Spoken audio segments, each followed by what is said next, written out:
News now, a group of 140 asylum seekers, mostly from Venezuela, is preparing to leave a Seattle park that had been turned into a makeshift camp. King 5 Sebastian Robertson has been there all day long. He joins us live. Sebastian, a new plan to help them was just announced. A new plan in just the last 10-20 minutes or so. We saw people packing up tents. We're told that an anonymous donor bought a 10-day stay in a hotel in Kent that will buy everyone some time. Linda Karen never thought she'd leave Venezuela, let alone come to Washington State.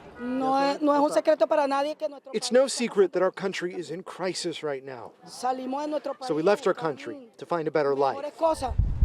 This recent move to a tent outside the Garfield Community Center was the latest in a decision she says she had no say over. She's now among this group of 140 people that include children, many who are seeking asylum in the U.S.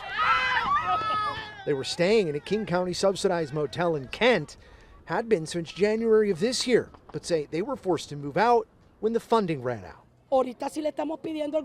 So right now we're asking the government to help us. Don't close the door on us. The Venezuelan is a worker. There are competent men here who know how to work, women here who can work hard.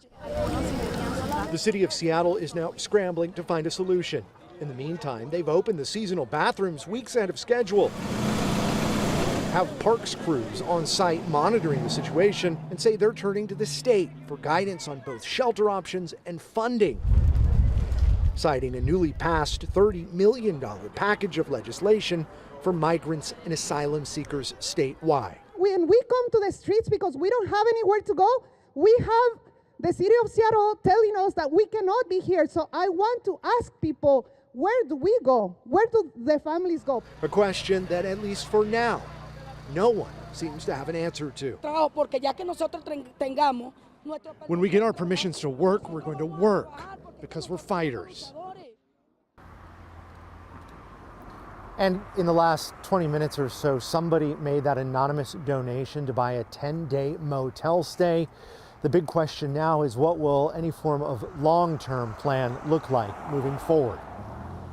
In Seattle, Sebastian Robertson, King 5 News.